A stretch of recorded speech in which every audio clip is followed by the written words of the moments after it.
බොහොම ස්තුතියි මාත්‍යේ සියලුම නුනරු මහතුරු මෙතන පැමිණීම සම්බන්ධයෙන් මම හිතුවේ අපේ සතු කාර්යභාරයක් ඒවැ තුලින් අලුත් අදහස් ටිකක් ලබා දෙන්න මොකද මේකේ අත්දැකීම් තියෙන සහ මේ ආණ්ඩුවට අවුරුද්දක් සපුරලා තියෙන අවස්ථාවේදී අනුර දිසානායක ජනාධිපතිගේ දෙවැනි ආය ඉදිරිපත් කරනකොට මේක අප හිතන විදියට ජනතාවට ඔබින මට්ටමේ අයවැය තිබිය යුතු වැදගත් සාධක මොකක්ද කියන එක මම කෙටියෙන් සංක්ෂිප්තව කියන්නම් මම හිතන විදිහට මම ගිය ගමනත් කිව්ව එකක් තමයි මේ අයවැය තිබිය යුත්තේ 130ක සාමාන්‍ය ජනතාවේ කුඩා පරිමාණ වෙළඳසැල් වලට ගමන් කරන්න පුළුවන් ඒකට යම් පීඩනයට උදව් කරන්න පුළුවන් නැතහොත් මේ 100%ක වෙළඳ කොටස් පොලේ අද 23000කට වැඩි වුණා කියලා ඒ 100%ක තියෙන අය තෘප්තිමත් කරන්න නෙමෙයි. ඉතින් මේක සමස්ත ජනතාවට ආකර්ෂණය කරන්න පුළුවන් විදිහට අයවැයක් වෙයි. දෙවෙනි එක තමයි ඉතාමත් මම ඕනේ කමෙන් කියනවා මේ ශ්‍රී ලංකා මහ බැංකුව ස්වාධීනත්වයක් රැකගෙන තියෙනවා. ඒක කරන ගමන ඒක මූල්‍ය සම්බන්ධයෙන් කටයුතු කිරීම. හැබැයි මේක තුල අද අන්තර්ගත වෙලා තියෙනවා ජාතික ඉතිරි කනගාටුයි EPF එක. ඒ කියන්නේ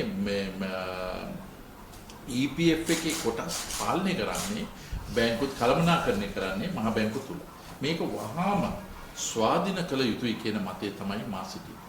මේකට තියෙන හේතු තමයි ස්වාධීන ආයතනයකට කොහොමද ඒකේ බැංකු EPF එකෙන් අරන් ඒ බැංකු පාලනය කරන්න පුළුවන් බැංකුවක් තමයි මහ බැංකුව. ඉතින් මේකට රෙගුලාසි තියෙන එකයි පරිපාලනය දෙකම කරන්න බෑ මහ බැංකුව.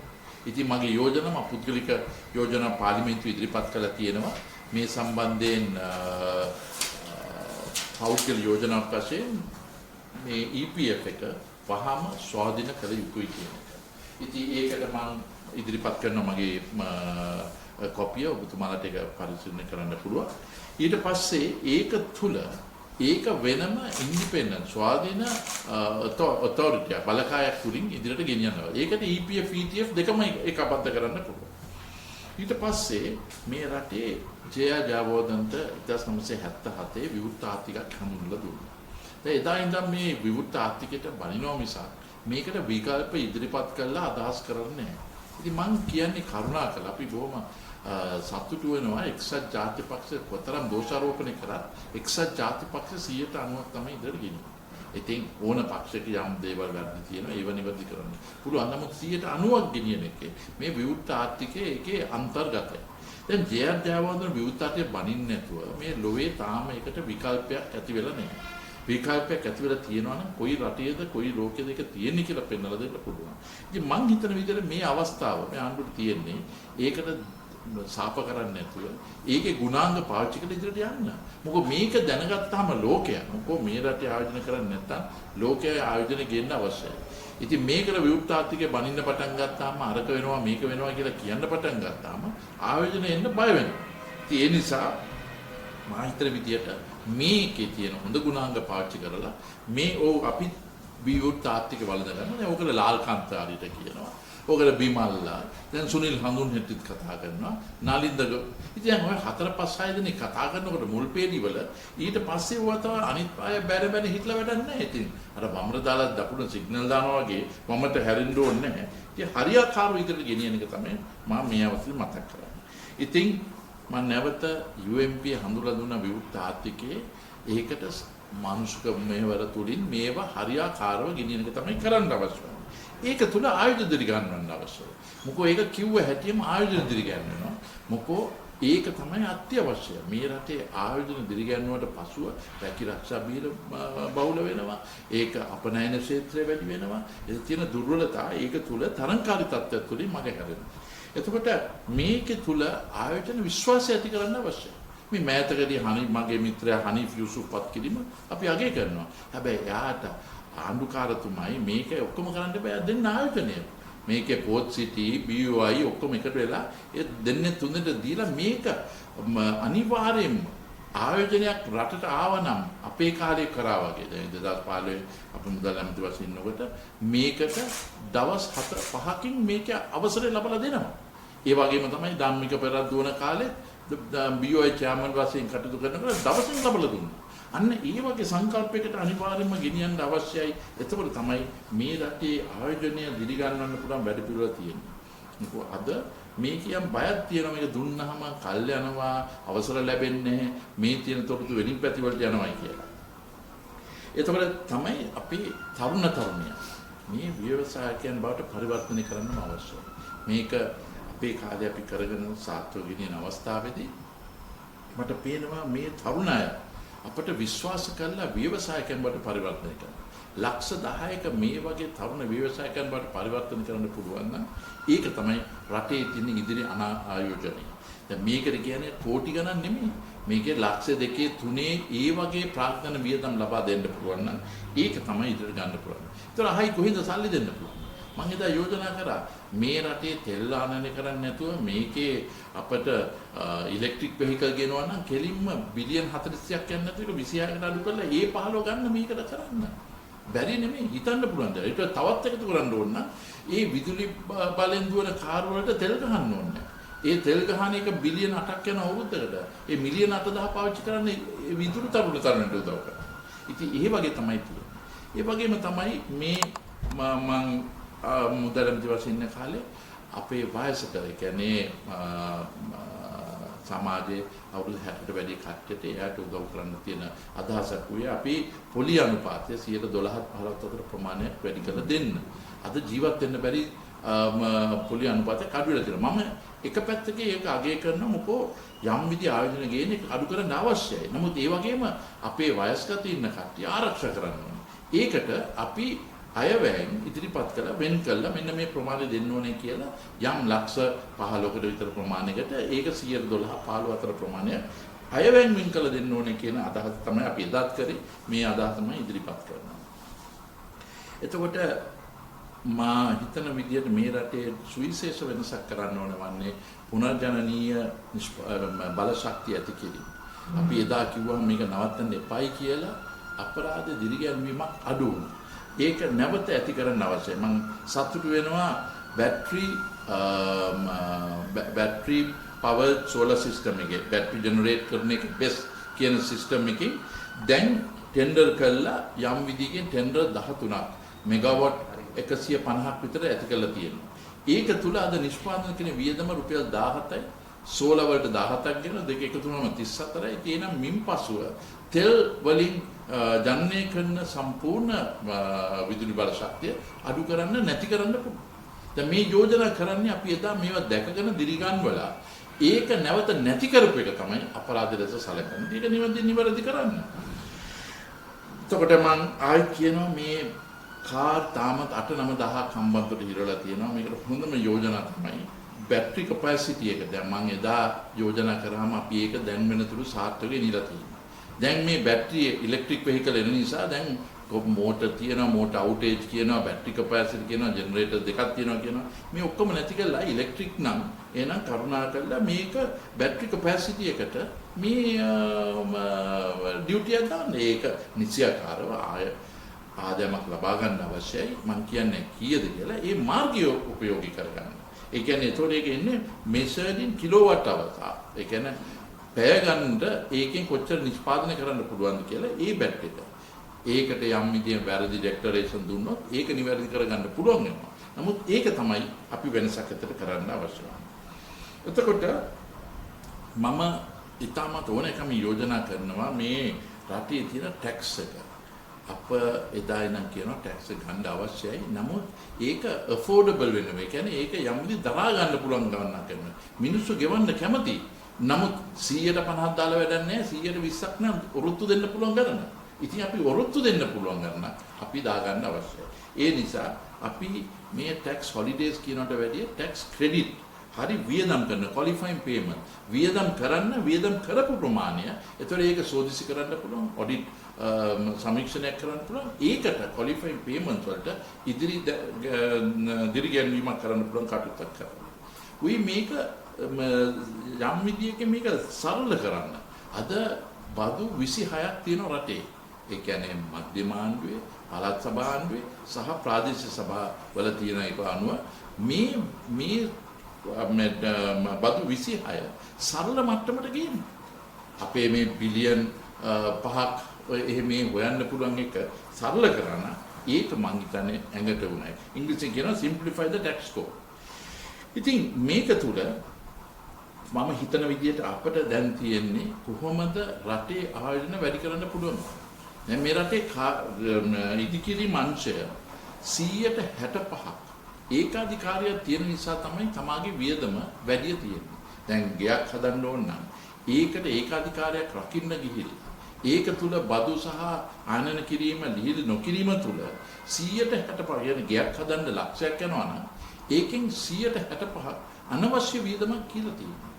ඉතින් අපි තරම් කරන ඉන්දියාව, මලේසියාව, ඉන්දුනීසියාව, තායිලන්තය, ෆිලිපීන් මේ වගේ රටවල් එක්ක බැලුවොත් අප රටේ නිදසුනක් වශයෙන් ගත්තොත් සරල වශයෙන් හොටෙලයක් හදනවා. මේ හදන්න හොටෙලයක් US ඩොලර් මිලියන් 5ක් යනවා නම් මේක තායිලන්තයේ මිලියන් 2.5ක් යනවා නම් මේක ඉන්දියාවේ 3ක් යනවා නම් අපි තරම් කරන් තියෙන්නේ අපේ කියලා 5යි අරගලව 3යි. ඉතින් ඒගොල්ලන්ට වැඩි ලාභෙට දෙන්න පුළුවන්. ඉතින් මේ හැකියාව අපි අඩු කරන්න පුළුවන් වන්නේ මේ ඉදිකිරි මංචයේ ඒකාධිකාරය බිඳ දමන්න. මේක යකඩ වෙන්න පුළුවන්, සිමෙන්ති වෙන්න පුළුවන්, ඇලුමිනියම් වෙන්න පුළුවන්, ටයිල් වෙන්න පුළුවන්. මේවා තුල සරල කිරීම. ඒ කියන්නේ බදු අවශ්‍යයි.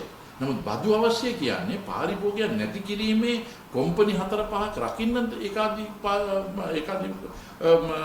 ප්‍රතිවාදයක් තියෙන එක නොවේ. මේක තමයි අපි වැඩි කරන්න ඕනේ. ඉතින් මම හිතන්නේ අනුර දිසානායක ජනාධිපතිට අපි අදහස් දෙනවා. මොකද මේවා අපි කරා. හිතාවේ අපි වැඩි බණ කියනනේ අපේ කාලේ අපි කරා. කරලා ඒක මේ වුණා. ඊට පස්සේ ඒක වෙනින් විදියකට මේක කරන්න ගිහිල්ලා ඒක වෙනස් වුණා. දැන් නිවැරදි කරන්න වෙලා. එතකොට රුපියල ශක්තිමත් කිරීම. දැන් රනිල් වික්‍රමසිංහ සැප්තැම්බර් 27 වෙනකොට රුපියල් 289 තිබ්බ රුපියල දැන් 304 විතර ගිහිලා තියෙනවා. ඒ රුපියල ශක්තිමත් කිරීම අවශ්‍යයි. මොකද හැම රුපියල අවප්‍රමාණී වීම මේ අයවැයට මේකේ බිලියන් 40කින් මේ බලපානවා. ඒ වගේම පොලි අනුපාතය 100ට එකක් මේ අඩුවීමක් හරි වැඩිවීමක් වුණොත් ඒක බිලියන් 160ක් හැම පොලි අනුපාතයකටම බලපානවා කියන එක අයවැයට බලපානවා. ඒ නිසා රුපියල ශක්තිමත් කිරීම අත්‍යවශ්‍යයි. ඒ කරන ගමනම මා හිතන විදිහට අපිට තියෙන ලොකුම දේ තමයි කෘෂි කර්ම ක්ෂේත්‍රය. අපි කියනවා අපිට බොහෝම වැදගත් සාරවත් බිමක් තියෙනවා. නමුත් අපි තාම බිලියන් 176ක්. ඒ කියන්නේ කෝටි 17600ක් තාම ආනයනය කරනවා මේ රටට. ඉතින් මොන අපරාධද? මෙහි වගා කරන්න පුළුවන් ඇයි ගේන්නවද? එතකොට ඒක තුල යම් අය කියනවා දැන් ඒක වගා කරන්න බැරි වුණාම ඩියුටි ගන්නවා. එතකොට මේ එම ප්‍රශ්නෙම දැන් මේ ආණ්ඩුව මීට පෙර ආණ්ඩුවලට බැන්නා මෙන්න මේ වගේ බිස්නස් කරනවා කියලා. නමුත් ඒගොල්ලෝ මේකම නියමයි. ඉතින් මීට වඩා හුඟක් හොඳයි සරල තීරුබදු ක්‍රමයක් කියලා නිෂ්පාදන වියදමට දාලා ඒකට බද්දක් එකතු කරලා මේක ෆ්‍රී ආනයනයක් කරන්න. බද්ද තුලින් බැලන්ස් වෙනවා. ඊට පස්සේ ඒක තුලින් මේ රටට කෘෂි කර්මය නවීකරණය කිරීම ඇති කරන එක තමයි තියෙන්නේ. ඒ හයිටෙක් නවීකරණය කිරීමක් අවශ්‍ය වෙනවා. මම කියන්නේ මොන විදිහකටද කෘෂි කර්මය නවත්තන්න ඕනේ කියලා. නමුත් නවීකරණය තුළ ඒක ඇති කිරීම තමයි අත්‍යවශ්‍ය දේ. එතකොට ලොකු ආයෝජන අපි පුළුවන් තරම් යදලා ගන්න අවශ්‍යයි. මේකට IMF එකට කියන්න ඕනේ ඕගොල්ලෝ කියන්නේ බදු දෙන්න බෑ කියලා. නැහැ අපි දෙනවයි කියලා දෙන්න. මේක මේ IMF කියන එකට නටන්න අවශ්‍යතාවය නැහැ. කොහොමද ඒගොල්ලෝ අවුරුද්ද කියන්න තියෙන්නේ. ඒ නිසා මේ අවස්ථාව ලොකු ආයෝජනයක් වැදගත් රක්ෂා ඇති කරන එවැනි ආයෝජනට මේක දිය යුතුමයි කියන මතය තමයි මම එදත් සිටියේ. අපි එදා කරා මේක නැවතුන එක. ඒගොල්ලෝ කියන කනගාටුයි. ඔබතුමා අපිට ණය ගෙවන්න කියනවා. අපිට ආයෝජන ගේන්න අවස්ථාව දෙන්නේ නැහැ. එහෙනම් ඔය දෙකෙන් එකක් අපිට කියන්න. අපිට ගෙවන එක කල් දාන්න නැත්නම් අපිට ආයෝජන ගේන්න ඉඩ දෙන්න. එහෙම කියලා තමයි මම හිතන්නේ කියන්න අවශ්‍යයි. එතකොට අපනයන දිරිගැන්වීම මේක පුළුවන් තරම් අපනයන දිරිගැන්වීම අද කොච්චර ප්‍රශ්නයක් ඇති වෙනවද? අපනයන කරන්න දේවල් තිබ්බොත් මේකේ පර්මිට් 6 7 8ක් ගන්න ගිහිල්ලා නියදමක් දරන එක විතරයි වෙන්නේ. මේක පුළුවන් තරම් ඉක්මනට අපි දිරිගැන්වීම කරන්නම අවශ්‍යයි කියන මතය තමයි තියෙන්නේ. එතකොට සුළු සහ මධ්‍ය ව්‍යාපාර SME මේක අපේ රටේ කුඳුනාරතිය මේකට අපි පුළුවන් තරම් ශක්තිමත් භාවයක් ඇති කරගන්න. මේක කතා කරන එක විතරයි තියෙන්නේ. මේක ආලේප කරන එක විතරයි තියෙන්නේ. නමුත් එයාට අවශ්‍ය ශක්තිය කවදාකවත් ලබා දෙන්නේ නැහැ. මේක එදා දුන්නා වගේ අපි අනිවාර්යෙන්ම මේගොල්ලන්ට සුරක්ෂිත කරන්න පුළුවන් මාර්ගයක් ඇති කළ දෙන්න තමයි අපි මේ අවශ්‍ය කරන්නේ. ඒ නිසා මම හිතන්නේ යෝජනාවක් ගේන්න අවශ්‍යයි. මේ ආයත දිරිගන්වන්න පුළුවන් වැඩපිළිවෙල. නිකන් කියන්නේ මේ වත්කමක් නැතුව ණය දෙන ඒ වගේම නෙවෙයි. අපට අවශ්‍ය වෙන්නේ මේක සරල වශයෙන් මේ පොලි අනුපාතය අඩුවට දෙන්න පුළුවන් මාර්ග. මේක මහ බැංකුවට නිර්දේශ කරන්න පුළුවන්. හරි වාණිජ්‍ය බැංකුවට නිර්දේශ කරන්න පුළුවන් මේ pivotal sectors. ඒ කියන්නේ වැදගත් අංශ කියලා. මේ අයට මෙන්න මේ ගන්නකොට දෙන්න කියලා මේ වගේ තියෙනවා. අපි මේ උද්දමනයම පාලනය කරන්න ගිහිල්ලා රටේ ජනතාව නැති කරගන්නත් අවශ්‍යතාවයක් නැහැ. අපි supply side management එක ඇති කරන්න ඕනේ. ඒ වගේම උපයන විට ගෙවීම අප ලක්ෂ 2ක තියෙන ඒ ඉලක්කය කරන්න අවශ්‍යයි. මේක තමයි දා බැලුවේ. මේක 1,50,000ට කිලෝට තියෙන්නේ. මේක ලක්ෂ 2ක් කරන එක තමයි මා හිතන යෝග. මේ කොටසක් විතරයි. මේ ආණ්ඩුවේ අයවැය අපි අදහස් දෙන්න පුළුවන් විතර තියෙන්නේ. ඒ අත්දැකීමින් සරලව කරන්න පුළුවන් දේවල් තමයි මේක තුලින් මා ඉදිරිපත් කළා තියෙන්නේ. මේ සම්බන්ධය රජයේ ආයතන මේක පුළුවන් තරම් වාණිජ්‍යකරණය කිරීමේ අවස්ථාවක් තියෙනවා. දැන් ගිය ගමන අයවැයේ ශ්‍රී ලංකා ආයතන ශ්‍රී ලංකා ආයතනය පුද්ගලික නියොමු කරන්න ඕනේ කියලා කිව්වම නෑ අපි බිලියන් 20ක් දෙක නවත්තමු කිව්වා. අපි ඒක වෙන්නේ නැහැ කියලා. එදා මිලියන් 2700 ලාභයක් තිබ්බට අද මේක අලාභයක් වෙලා තියෙනවා මිලියන් 7400. ඉතින් එදා බැන්නාම මේතන වාංචනික ඇති වෙනවා කියලා. එහෙනම් දැන් අලාභය තියෙන නිසා නෑ මේව පරිපාලන ප්‍රශ්න. ඒ නිසා මේක නිවැරදි කරන්න අවශ්‍යයි. ඒ වගේම අපේ වාණිජ්‍යකරණය තුල මේක රජයේ ආයතන පුද්ගලිකාංශයට කොටස් වලද පොලේ කොටස් ප්‍රමාණය ලබා දෙන්න මේ වගේ දේවල් තමයි කරන්න අවශ්‍ය වෙන්නේ. මට පේනවා යම් දේවල් ඒ දක්වා යනවා. නමුත් ඒවා නිවැරදි අංශයට ගෙනියන එක අත්‍යවශ්‍යයි. අයවැයට දින දෙකයි. මේ කියන දේවල් අහයිද? මම හිතන්නේ ඇසිය යුතුයි. ඒ කියන්නේ මේවා කරන්නේ ජනතාව විරුද්ධ නෙමෙයිනේ. මේක ජනතාවට වාසි වෙන විදියකට ලංකාවේ ජන ජීවිතය සැහැල්ලු කරන්න පුළුවන් විදියකට මේකෙන් අයවැය ඉදිරියට සාර්ථකත්වය ලබා ගන්න පුළුවන්. රාජ්‍ය සේවකයා 70 බදවා ගන්න යනවා. දැන් අයවැයෙන් ඒක යෝජනා වෙයිද මොන විදිහට පරිවෙන් කරයි? එක පැත්තකින් දුමින්ද උලංගම කියනවා මේ රටේ ලක්ෂ 16ක මේ සේවක පිරිසක් ඉන්නවයි කියලා. ඒක ලක්ෂ 8ට අඩු කරන්න ඕනේ කියලා. ඒතර අනිත් පැත්තෙන් ගන්නත් ඕනේ කිව්වා. ඉතින් මං හිතන්නේ එතුමාගේ දුමින්ද උලංගම කියලා තියෙන දෙයක්. හරි. මේව කොහොමද දෙක අතර මේ තියෙන ප්‍රශ්නේ පරස්පර වාදය කොහොමද නැති කරන්නේ? ඉතින් ඒක තුල අත්‍යවශ්‍ය දේවල් තියෙනවා නම් ප්‍රශ්නයක් නැහැ. එහෙනම් කොහොමද මේකේ සම්පූර්ණ බරක් දරලා මේ බර නැති කරන්න පුළුවන් අදහස් එන්න පුළුවන්. ඉස්සර අයවැයේදී රේඩියෝ ටියුන් කරගෙන ළඟට වෙලා බලන් ඉන්න මොනවද අඩු වෙන්නේ කියලා. ඔබට හිතෙන්නේ නැද්ද මොනව අඩු වෙයිද කියලා? අන්නේ ඒ හිතේව තමයි මම කිව්වේ. මම එදාත් අහලා තියලා ඒ වගේ මෙන්න මෙහෙම වුණාම තෘප්තිය ලැබුණ ජනතාවට තමයි ඒ නැවත තෘප්තිය ඇති කරන්න පුළුවන් සරල අදහස් ටිකක් තමයි ඉදිරිපත් කරන්නේ. බඩු මිලට සාධාරණයක් වෙයිද? දැන් සාධනයක් වෙන්න ඕනේ කියලා වෙනසක් ඇති වුණේ. දැන් ඒකේ තෘප්තිය ලැබෙනවා ඇති නේද? ඉතින් ඒ නිසා තමයි මම කියන්නේ මේක තරංකාරී තත්ත්වයක් ඇති කරන්න අවශ්‍යයි. මේක මේ ගැසට් කරලා ගැසට් තුලින් අවම මිලයි උපරිම මිලයි කියලා ඒ වගේ සෙල්ලම් හරියන්නේ නැහැ මේ නූතන ලෝකේ. ඒකට තියෙන හොඳම දේ තමයි තරංකාරී තත්ත්වය. ඒ තරංකාරී තත්ත්වයේ මිල අඩු වෙනවා මිසක් වැඩි වෙන්නේ නැහැ. දැන් වාහන ගැන ඔබතුමා කතා කරා. අදත් මේ වාහන මේ අලවිසන් ඉදිරිපිට උද්ඝෝෂණය කරනවා. මොකක්ද මේ ඇත්තට මේ තත්ත්වයේ ඒක ඒ තියෙන උද්ඝෝෂණ වලට තියෙන පිළියම තමයි මම කිව්වේ. මොකෝ මේවට සරල අදහස් ලබා දිය යුතුයි. ඉතින් ඒ අදහස් වල තමයි මම යෝජනා කරේ. මේකේ ඉතාමත් අමාරු ප්‍රශ්න දාන්න ගිහිල්ලා එක දෙකක් කරගන්න. හැබැයි ඊට වඩා සරල මට්ටම ගෙනිච්චොත් ආදෙමුත් ලැබෙනවා. කිසිලා දෙයක්වත් නැති වෙනවා. දැන් කුෂිකාරණ පැත්තෙන් අල ලූණු ගොවින් හැමදාම ප්‍රශ්නයකට මේ මැදිහත් වෙනවා අස්වනු නෙළන කාලේ. ඇයි මේකට තාමත් විසඳුමක් නැත්තේ? ඉතින් විසඳුමක් ඒක ලබාගෙන එන්න කියන්නේ අවුරුද්දක් කියන්නේ ආස්වන දෙකක් ලබා ගන්න නෙලන්න පුළුවන්. ඉතින් මේක තුنين උත්තර දුන්නාම අතීතයට සාප කරලා වැඩක් නැහැ. ඉතින් ඒක තුල කියන්නේ වැඩ පිළිවෙල නැති එක තමයි තියෙන්නේ. එතකොට මේකේ රජයේ නිලධාරීනුත් මේකේ වගේ කොටසක් ගන්න අවශ්‍යයි. මේ කියන දේවල් හරියට වෙන්නේ නැහැ කියන එක. ඉතින් දැන් අපි කියන්නේ ලාල්කාන්තට මම මතක් කරන්නේ එතුමා කියන දේ කරවන්න. නාමල් එතන ඉන්නවා නාමල් කරුණරත්න අදහස් දෙනවා. ඉතින් මේවා ඔය රිලව් වලනට වැඩිය හොඳයි මේ අලුත් තරංකාරී තත්ත්වයක් ඇති කරන්න. ඉතින් ඒවත් දැන් ඒගොල්ලන්ට අවශ්‍ය නැහැ අර එල් බෝඩ් එකක් වශයෙන් දාගෙන යන එක. දැන් එළියට එන්න දැන් තරංකාරී තත්ත්වයට එන්න දැන් මෝන පාන සැබෑ ආර්ථික ලෝකෙ මොකක්ද කියන්නේ. දැන් 2028 මේ ණය ගෙවීමට මේ අයවැයෙන් රුකුලක් වෙයිද? මේකෙන් සැලසුම් තියෙන්නේ. වෙන්නම අවශ්‍යයි. දැන් සංචිත තියෙනකොට මේ අවුරුද්දට 7.2ක් අවශ්‍ය වෙනකොට 6.2යි තියෙන්නේ. ඉතින් ඒකට මාස දෙකකින් ලබා ගන්න අවශ්‍යයි. මේ වැඩි කරන්න අවශ්‍යයි. එතකොට එන අවුරුද්ද වෙනකොට මේක 10 කනගාටු 11.5ක් විය යුතුයි. ඉතින් කොහොමද ඒක වෙන්නේ? ඒව ඇති කරන මාර්ග තමයි මේක තුල. මොකද නිකන් කඩා වැටෙන්නේ. පුද්ගලාංශය ළඟ සල්ලි තිබ්බා කියලා රජයේ සංචිත වලට එන්නේ. මේක ඇති කිරීමේ වැඩ පිළිවෙල තමයි ගෙනියන්න අවශ්‍ය. ඔබ හිතන හැටියට මේ යන මේකෙත් එක්ක සපුරා ගන්න පුළුවන් වෙයිද?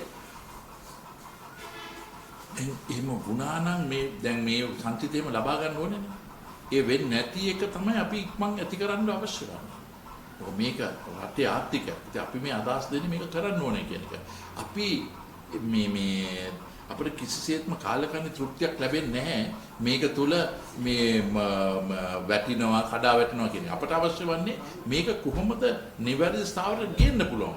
නැත්නම් කිය ඔබතුමාලා හෙට ඉන්නවනේ කොහොමද කරන්නේ කියලා. අන්න දීලා තියෙන අදහස් තමයි අපි ක්‍රියාත්මක කරන්නේ.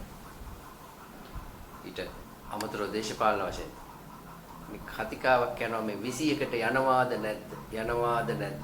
ඔබ ඔය ඉතින් අපි ඔක්කොම බලාගෙන සිටිනවා. විපක්ෂයක් කියන්නේ ඔක්කොම එකට වැඩ කරන් තියෙන ස්ථාවර. ඔබ යනවා. දැන් සමගිය සමග තියෙන මේ සම්බන්ධකම් නැති වෙයිද? ඕවා සමගිය ඔක්කොම සමගි වෙන අවස්ථා තියෙන්නේ. ඉතින් ඒව සමගියව ඔය අසමගිය තත්ත්වයක් ඇති කරන්න හදන ගමන් අපි නැති කරගෙන හරියට ඔක්කොම ඒකබද්ධ කරගන්න. වැඩි සාර්ථක වෙයි. මං හිතන විදිහට මේ අවස්ථාවේදී ආණ්ඩුවටත් හොඳයි ප්‍රබල විපක්ෂයක් සිටීම. මොකෝ මේක මේ බහු පක්ෂ දේශපාලන සංස්කෘතිය. ඒක රැකගෙන ඔක්කොම එකට වැඩ කරන එක තමයි අත්‍යවශ්‍යයි. හරි. බොස්. දැන් මාධ්‍යත් එහෙම තමයි යන්නේ. දැන් මාධ්‍ය යනවද නැද්ද? ඕන එකට යනවා. හරි. අන්න ඒ වගේ අපි මේ රට හදන්න අවශ්‍ය වන්නේ සරල සතුටෙන් ජීවත් වෙන්න පුළුවන් මිසක් බයෙන් ජීවත් වෙන එක නෙවෙයි. ආරක්ෂාව පිළිබඳ අහන පොලිස්පතිතුමා කැඳෙව පාර්ලිමේන්තුවට ආරක්ෂාව ලැබුණාද නැත්නම් ඔබතුමාලා එපා කිව්වද? අපි කිව්වේ ආණ්ඩුව තුල තමයි මේ ප්‍රතිපත්ති අරන් තියෙන්නේ. ඉතින් ඒක දැන් හැම මන්ත්‍රීවරයාට සහ ජනතාවට මන්ත්‍රීවරයාට ඉස්සෙල්ලා ජනතාව ආරක්ෂා කරන ආරක්ෂා වැඩසටහනක් තමයි රටේ තියෙන්න අවශ්‍ය. නැත්තම් ජනතාවට ප්‍රශ්නයක් ඇති කරලා මන්ත්‍රීව ආරක්ෂා කරන මේ සමාජයක් අවශ්‍ය නැහැ. ජනතාව රකින්න පුළුවන් වැඩ පිළිවෙලක් ඇති කරන්න අවශ්‍යයි. එතකොට ඒකට යම් විදිහේ දේශපාලනඥයෝ වැඩ කරන ස්වරූපේ ප්‍රශ්න ඇති වෙනවා නම් ඒ ජනතාව ආරක්ෂා කරමුන වැඩ පිළිවෙල තමයි කරන්න අවශ්‍ය නේ. දාදත් කතා කරන අම්බලන්තොට ප්‍රාදේශ සභාවේ මොනවාද මෙරිමක් ඇතිලා තියෙනවා. ඉතින් මේවට මේ ඔක්කොම කුඩු කියලා හරියන්නේ නැහැ නේ. ඉතින් මෙහෙම බැලුවා නම් මේ රටේ පුදුම තෝගයක් නෑවිලා තියෙන්නේ. මම හිතන්නේ ලෝක නිෂ්පාදන රටේ තියෙන්නේ. ඉතින් මං හිතන විදිහට මේවට වැඩි වෙලා නැසි කරන්නේ නැතුව මේව නැති කරන්න ඕනේ. ආයිත් ඒකට විරෝධයක් නෑ අපි එදා කරපු දෙයක්. ඒකට බොහොම හොඳයි ආණ්ඩුව මේවක ඒකට හැම දිනාගෙම 100%ක සම්පූර්ණ සහයෝගය තියෙනවා. ඒක උගන වැඩි වෙලා නැසි කරන්නේ නැතුව මේකට අනිත් වැඩ වලට යොමු වෙනවා.